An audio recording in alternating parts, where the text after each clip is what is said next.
welcome to another episode of Paranormal, the New Normal. I'm your host, as always, Jeremy, here trying to make the world a little more normal. And guess what, guys? I actually get to do that today. Yay! Because this is a topic that, now, before we even get started, I just want to say this is a paranormal topic in a way, because it's hypnosis, and hypnosis we've had in the show before. It's a paranormal topic. It's a spiritual topic, which fits in the fold. So, just want to make sure all my paranormal fans know that this fits in the fold. I don't want to hear about it. Just saying. But let me introduce my guest, though, who is going to help me make this episode normal, actually. And that is Kim Witner, who is a erotic hypnosis expert. And yes, you heard me right. But first things first, how you doing tonight, Kim? I'm doing great. Thank you for having me tonight. My pleasure. I have been looking forward to this episode for weeks. So this is right up my alley. As any of my fans who really know me, they know this is up my alley, and they all know me by now. They have to.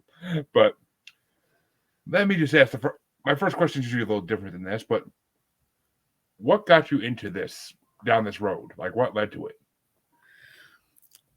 Absolutely nothing led to it. I was house sitting for my friend in West Virginia. She had gone to Florida to visit her brother.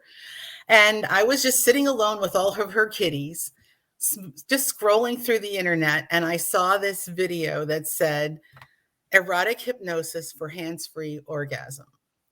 And I thought to myself, well, isn't that interesting? And I just went right on by. And then I started to think about the power of our minds and how much our minds, if we rein them in and focus them where we want to go, they can help us create just about anything. So I had gone back to that hypnosis video several times before I actually clicked on it. And that's how I discovered it. Well, the greatest things in life are discovered on the internet. So I will 100% say that makes sense. It does make sense, especially with this topic. So how did you become an expert in it? I guess that's where I'm kind of like trying to get to.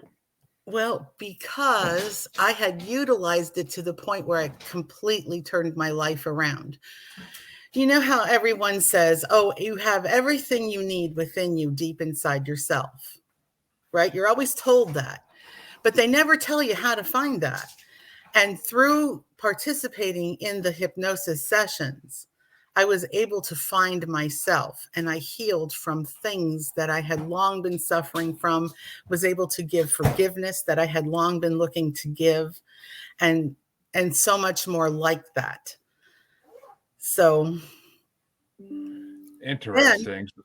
And then I met other women who were utilizing it, and I found out that they too had healed from various things.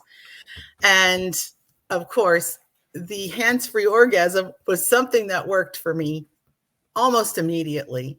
And so many of them were trying so hard to achieve that they were actually making it harder to achieve. So I was mentoring them, and I thought, you know what?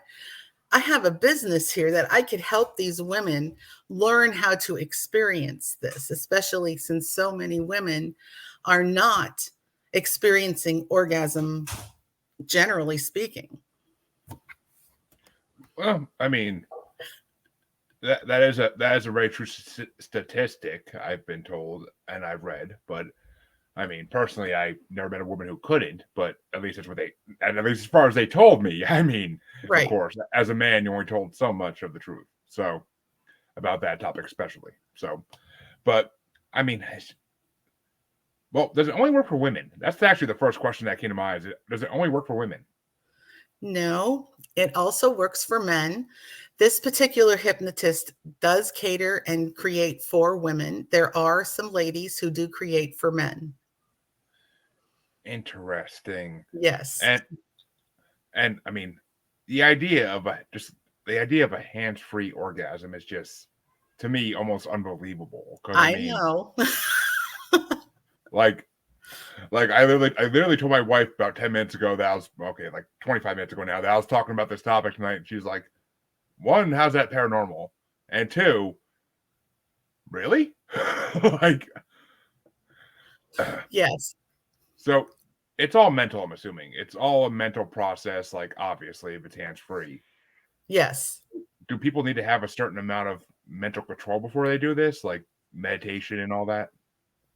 Well, it does help to get into a relaxed state first.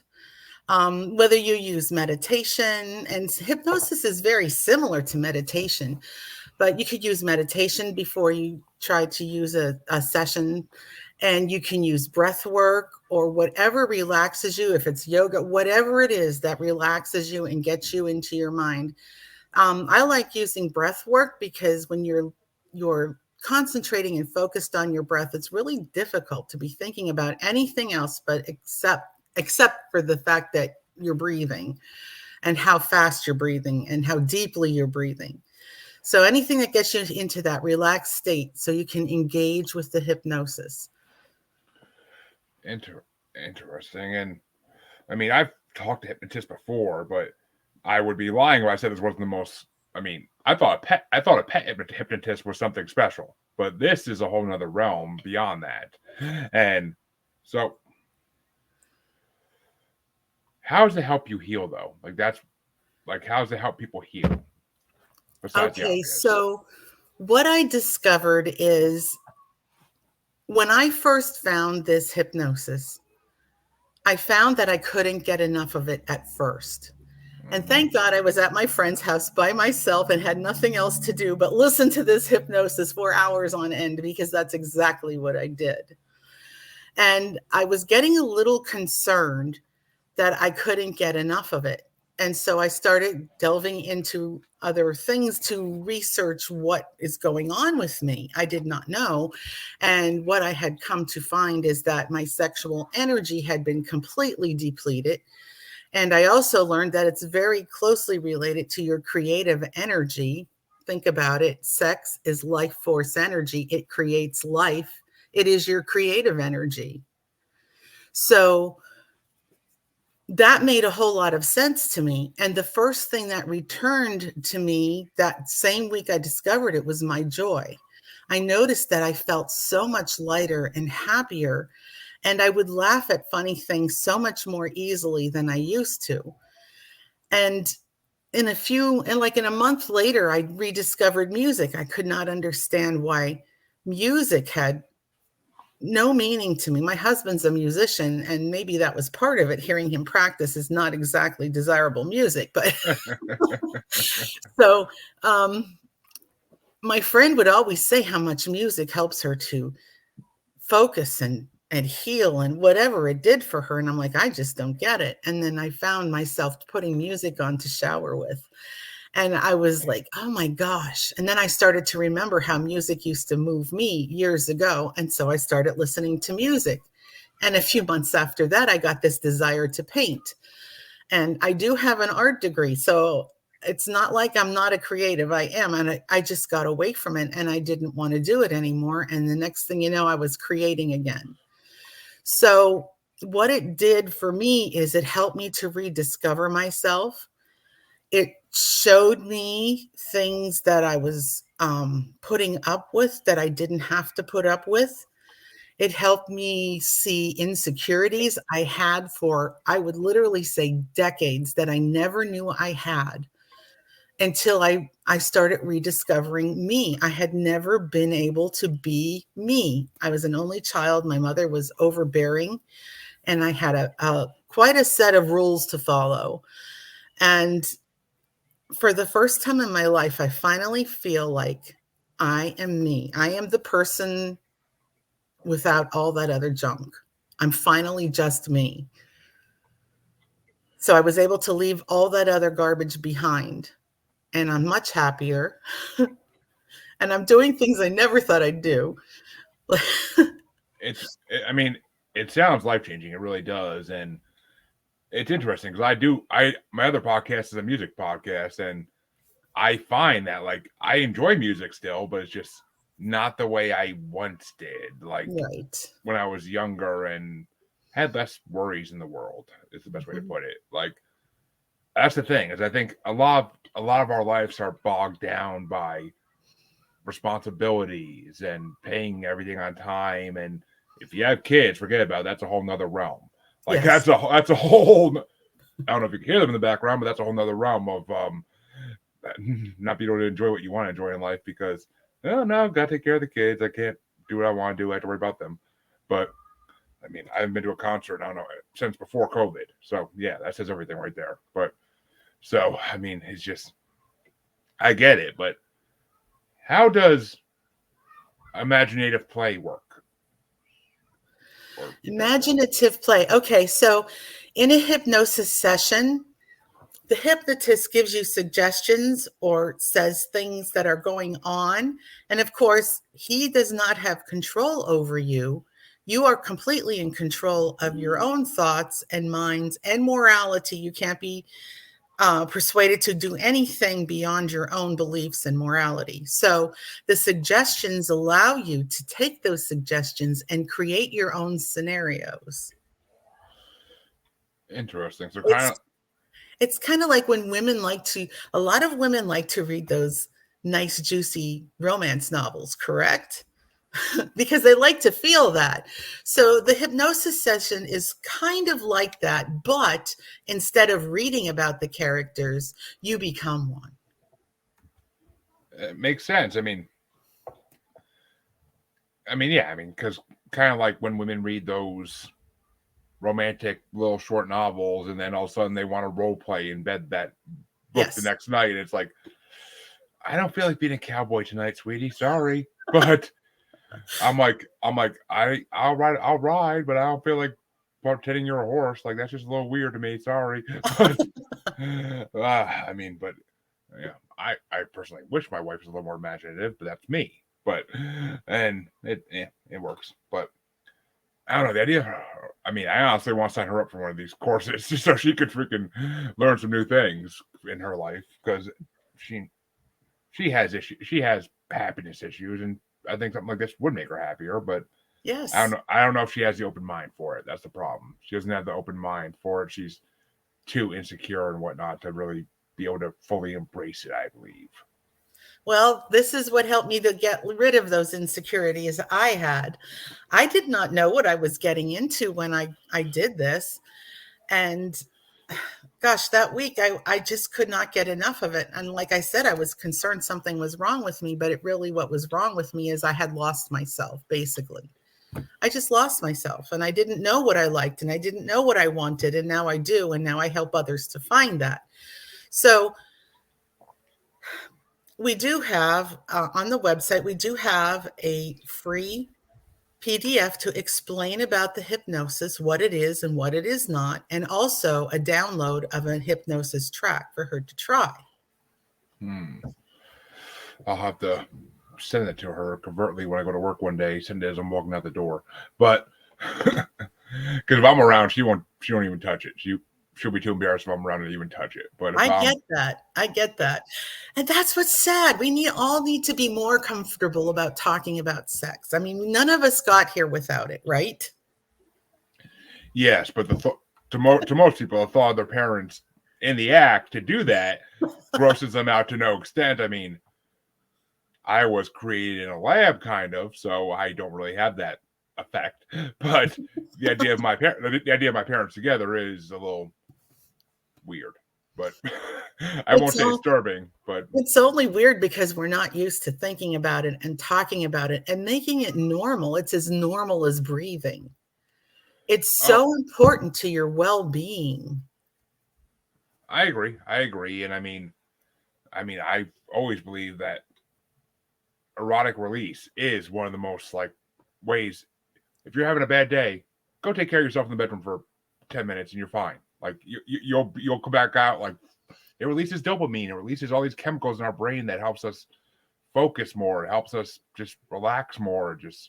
It truly is meant to help us be better people. Yes. Yes, more peaceful.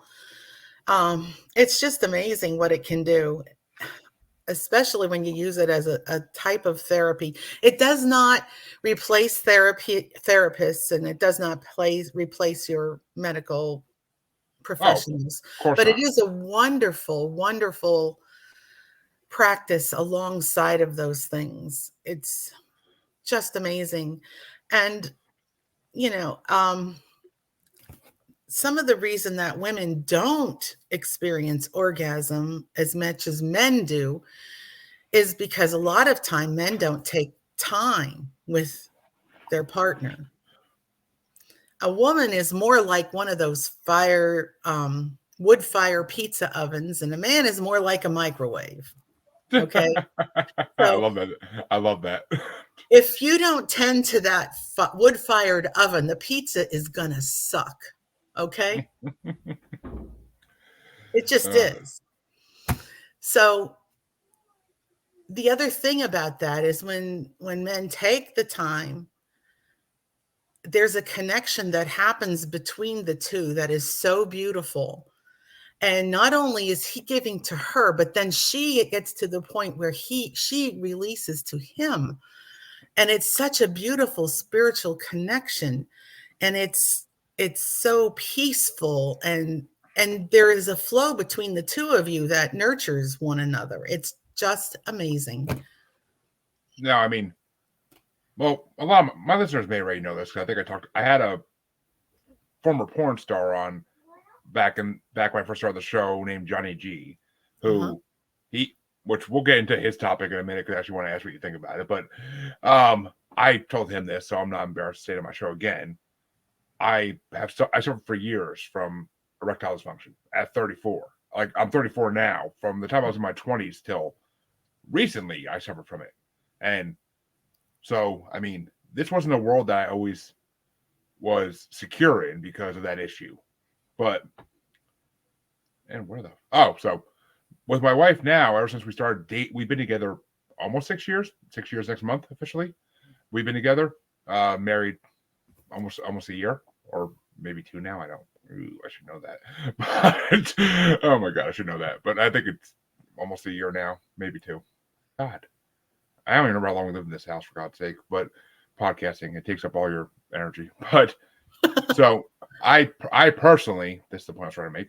I personally, every time me and my wife have that kind of relationship, I always ask her, like, did you finish?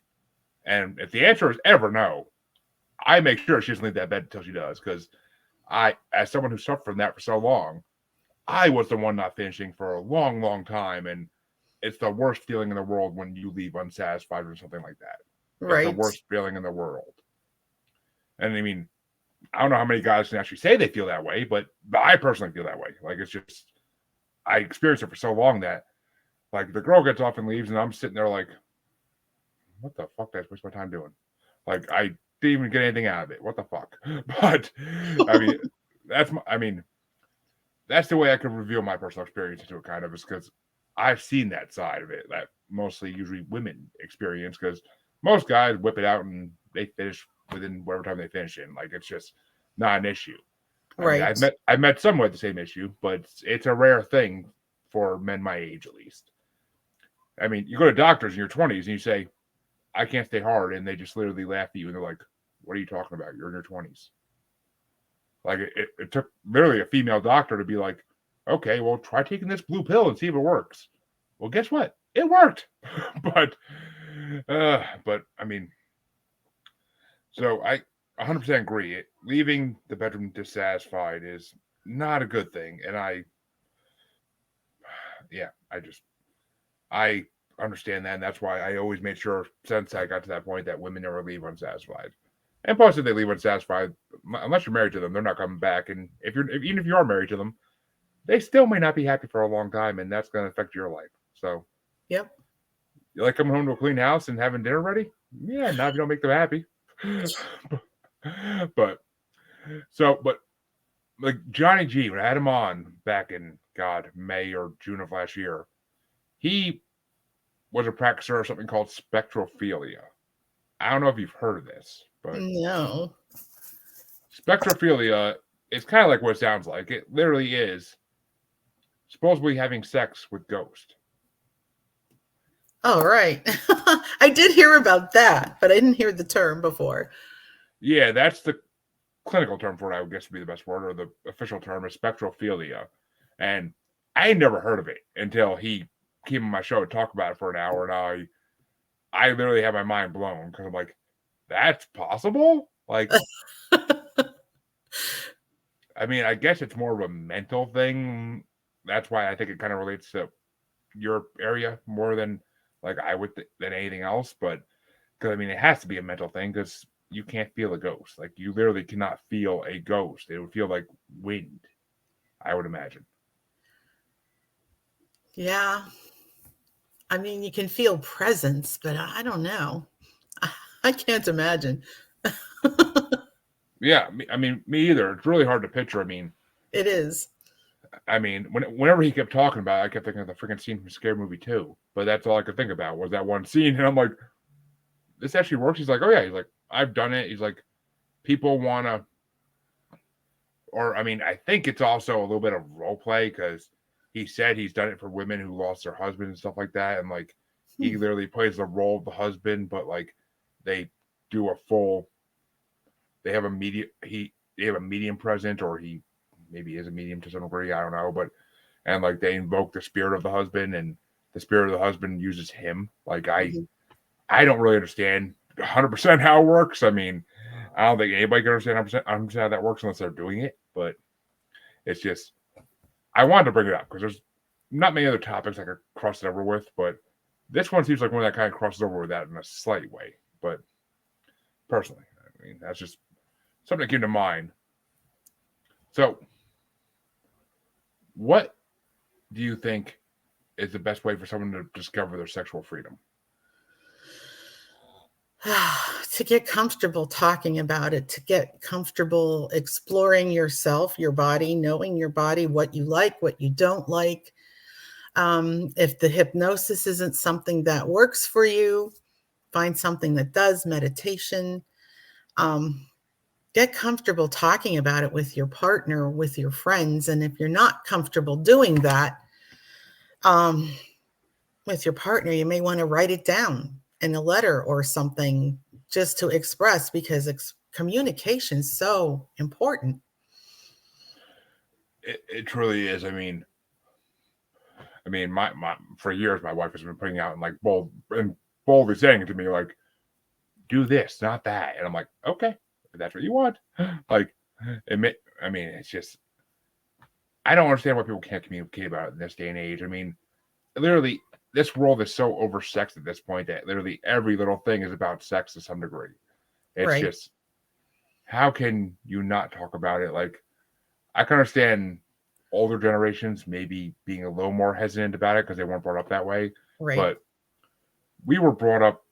I mean, God, Room Raiders was a show I grew up with, and it's literally guys going through a girl's room and finding their drawer of toys, and the girl talking about why she likes that toy. Like it's just such an open world now, and there's between OnlyFans and Unfiltered and all these sites like that where men literally can just have virtual girlfriends almost.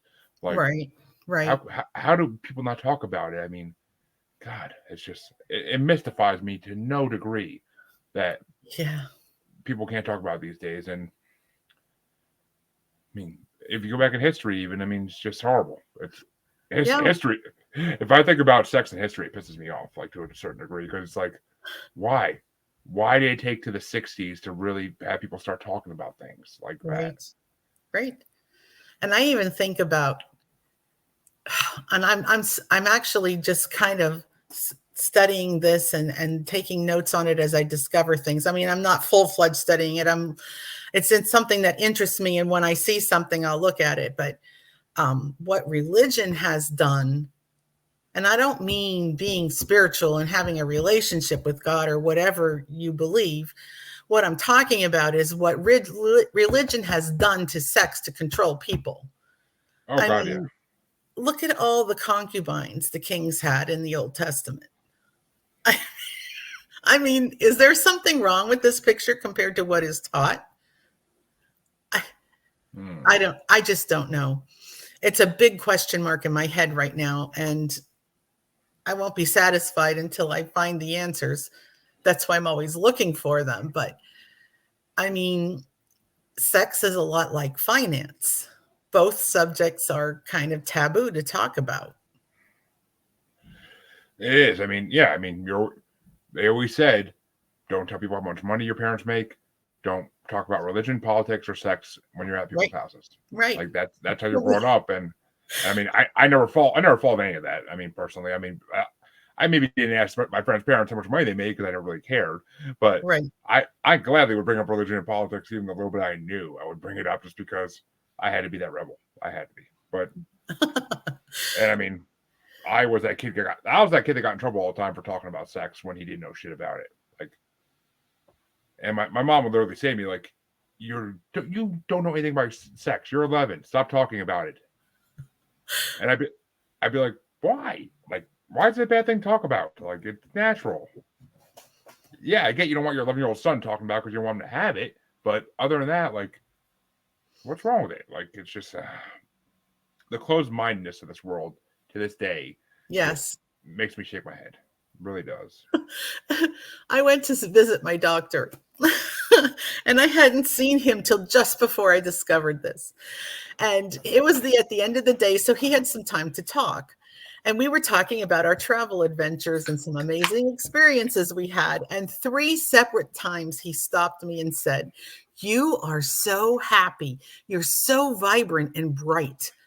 And I thought to myself, well, this is odd. I'm surprised he's saying this. So the 3rd time I finally said to him, "Do you want to know where it comes from?" And he gave me a questioning glance.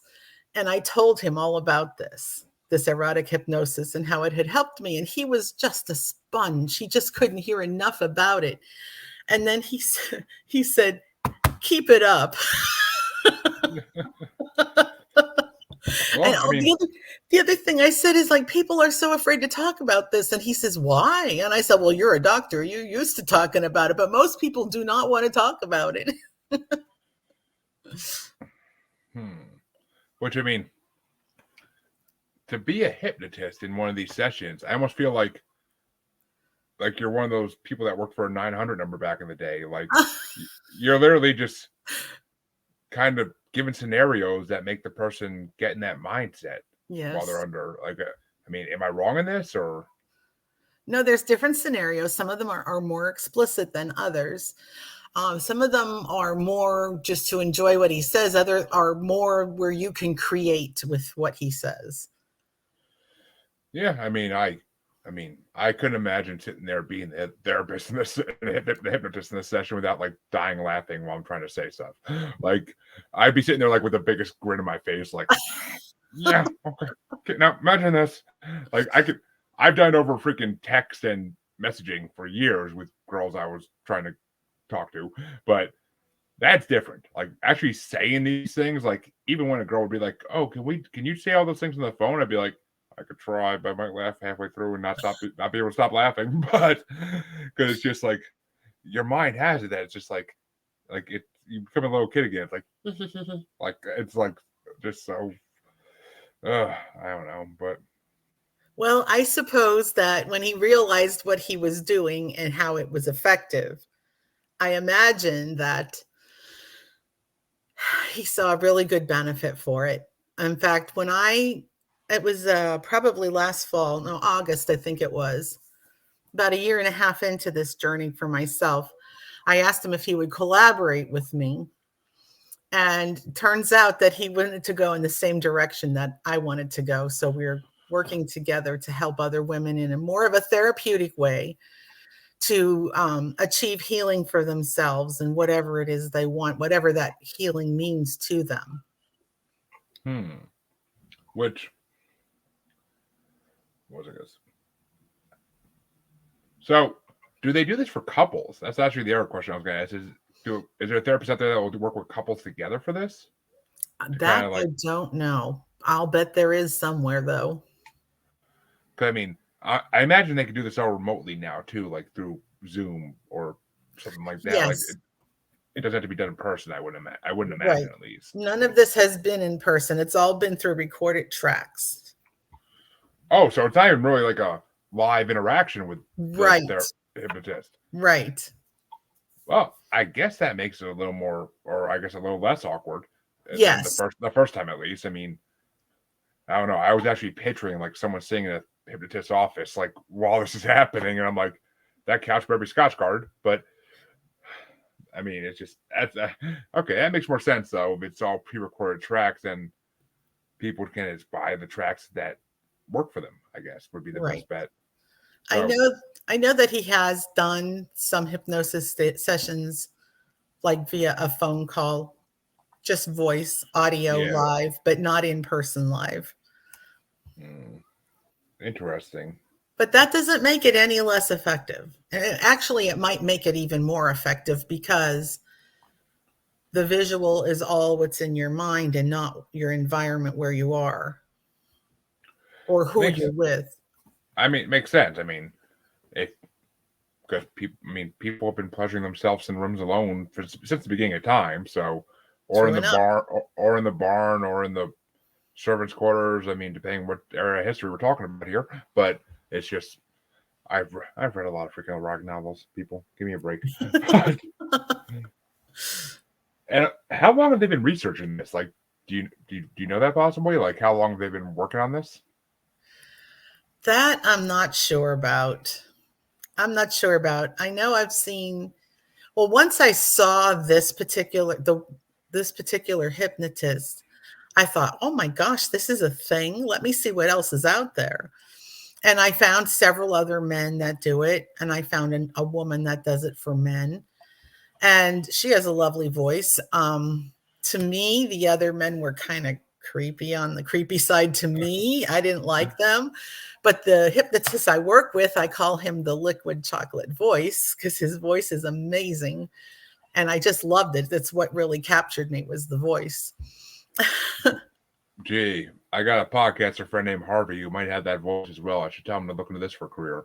But ever since I started working with him, people have always told him like you have a voice for radio. Like he has that he has that smooth chocolate voice that like There people you love go. listening to. Like, I listened to his podcast so long, and like every time you hear his voice, just like, oof, like that's some Barry Manilow type voice and stuff. Like Jesus, like it's just it's almost hypnotizing in a A way. good But voice is a good voice for sure. it is. I mean, people used to say that about me too before I started smoking, and then 15 years later, I my voice is all screwed compared to what it used to be. Are there but are there any like risks or problems people can run into if they do this either too much or not right? I don't think so. I don't think so. I don't think there's a way to not do it right.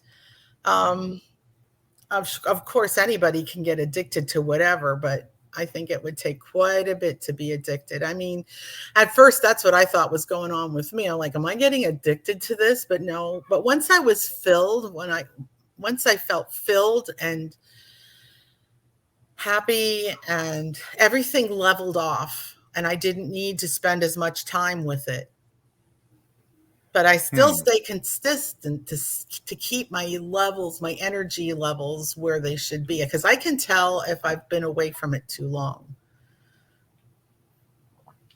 Yeah, like you kind of feel the need to go back to it. Like Yes. kind of like when I was a teenager, I'd be dragged on. I would have to go on vacation with the family, and like you don't have your bedroom with your computer there, so it's kind of like you're like one day you're watching TV and you're like, oh god, I wish I could go take care of myself right now, but it just you can't. Like Right. I mean, I mean, yeah. I've had people say I had people say before that I was addicted to porn, but I never thought that was the case. My personally, I mean, I would go there do what I need to do, and I would go do something else. Like it wasn't. I wasn't one of those people that would watch it 24/7 just because I had nothing else to do. Like that's Right. addiction. I mean, if you're not trying to do it, if you're not trying to watch it 24/7, then I don't think it's addiction per se. Because Right. addiction is something you can't do that you're going to stop doing for a short period of time before you need to do it again. Like Right. I mean, at least from what I've read and learned. But so I don't know. I mean, sexual wellness is important. That's the main reason I want to have you on is because I do promote that. Absolutely. It's And so important. I mean, it is, it fills you, it gives you your creative energy. And if someone's hesitant to think that your sexual energy is good for your creativity, have you ever heard of the book Think and Grow Rich by Napoleon Hill? Chapter 11 is about sexual transmutation. And that is taking that sexual energy, and when it's not used for sex, use it for creating and channeling it into other areas of life to create there. It's been around a long time. Well, actually, I just thought of this. This is actually a question that is not. I'm proud of this question in a way. Is there a difference between the feeling you get from erotic hypnosis versus the feeling you get with a real life partner that knows what they're doing? And I'll emphasize knows what they're doing, because there's a difference. Yes, well, there's a difference. And have you ever heard of Zan Perion? Zan Perion. Can't say it rings a bell. You might want to read his book called The Alabaster Girl. I've heard of that name. Okay, he wrote that book. Zan is considered to be a seducer. But when I read his book, I felt so valued as a woman. And when there was a paragraph in his book that was just so beautiful, and I'm looking for it at the moment. It just made me feel so valued. But this one particular book, paragraph from the book, I'm so sorry I didn't have this ready. Oh, it's all good. There's nothing like dead air, right? Yeah, well, let me put it this way. I came across an interesting article about erotic hypnosis for men. Okay. And some of the frequently asked questions on it are freaking ridiculous. Like, there's literally the frequently asked questions, there's literally men apparently have asked before if they can be kind of like a guinea pig for new things that the therapist wants to try. Correct. And I was like, yeah, she's not going to say yes to it. She's not going to.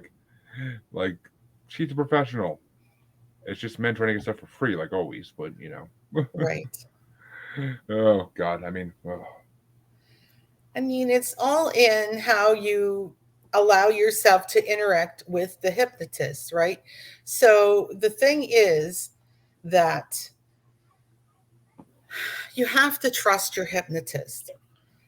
And a good way to do that, even if you can't meet him in person, is to listen to the hypnosis track without engaging. Just sit down, eyes open. Don't even, get relaxed. Just listen to what he's saying and see if there's anything in it that bothers you.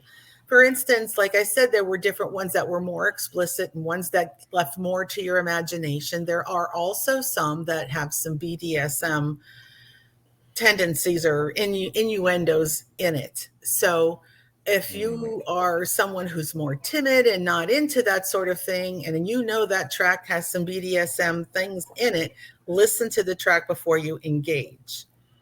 Because in the beginning, I listened to a track and it kind of freaked me out, and I had to relearn to trust my hypnotist again after that. And it was my own fault, because I knew I should have listened to it without engaging, but I just went for it, and it was a mistake. But it's fine.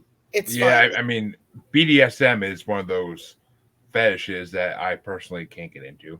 But I mean, it just, I don't know. I don't see the fascination with those, and it's a very special class of people that turns them on. That if that does it for you, then more power to you.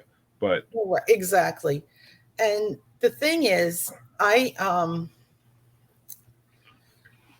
never understood it, and it always freaked me out that people could do the things that they do in BDSM.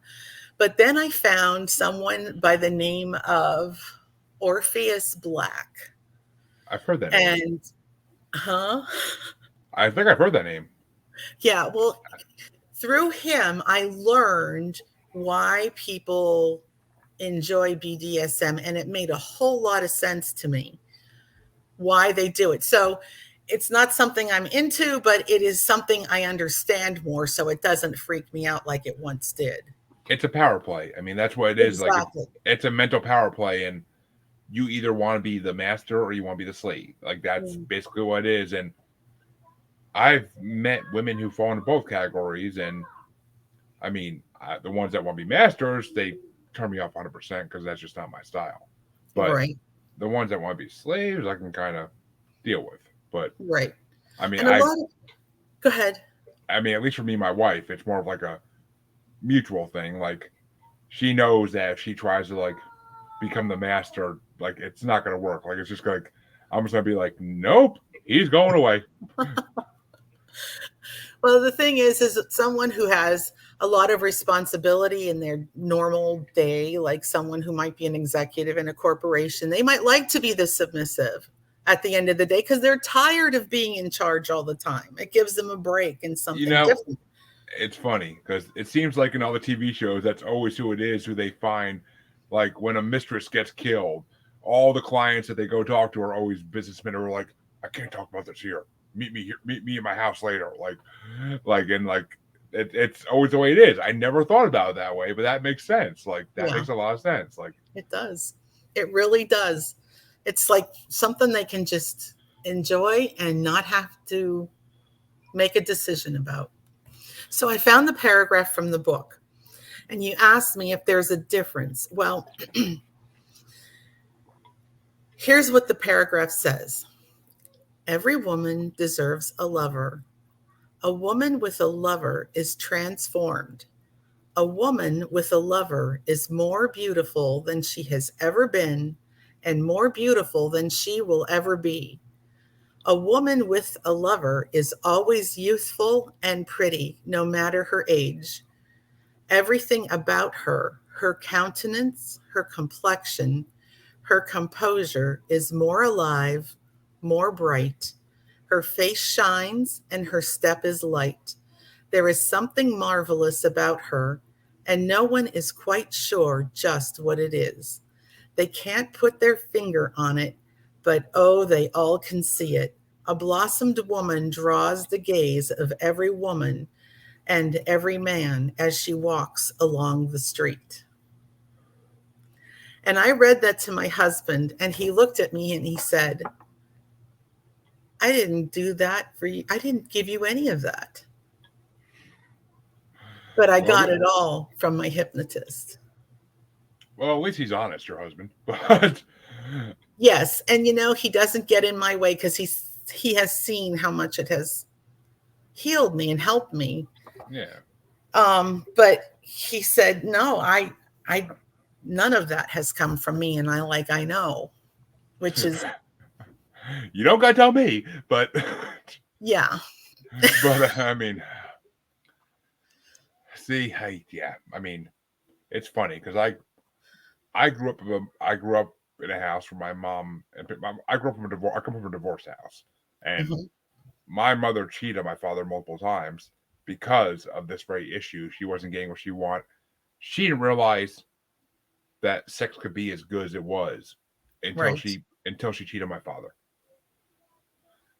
I mean, he may have been a little bit on the small side, not my genetic father, just saying. But I'm married, so I don't got to worry about women now. But still, I mean, right, it's just, yeah. I mean, she didn't realize because she was the typical girl that grew up in the 60s, 70s. Like, you save it for your husband, and that's all you have your whole life is your husband. And yep, then it wasn't until 20 years later when she realized, oh, it could be better than that. Oh, yeah, that's new. That's interesting.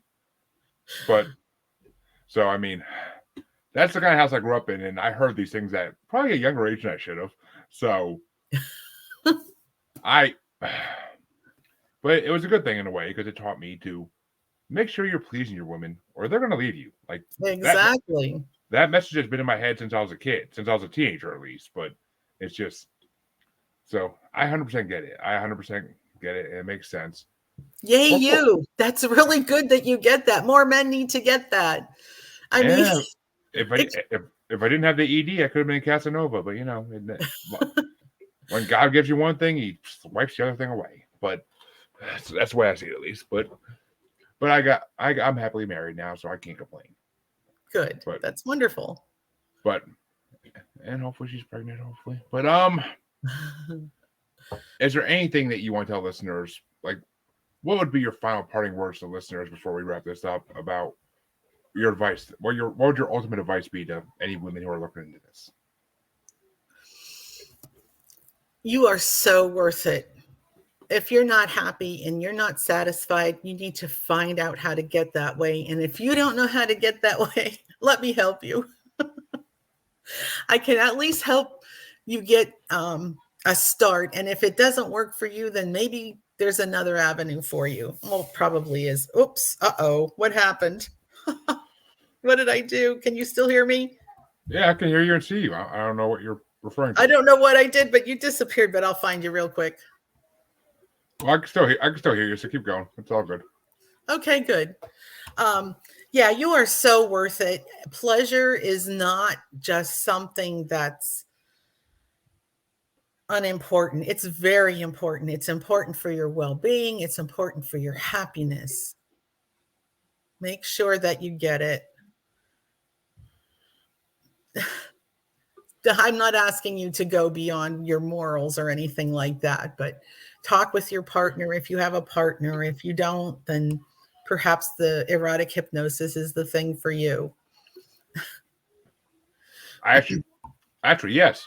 If you don't have a partner, do this first. Because you know what?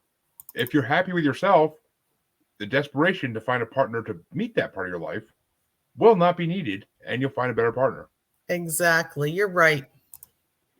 And, even partnered people have spiced up their love life by participating in the erotic hypnosis. So why not?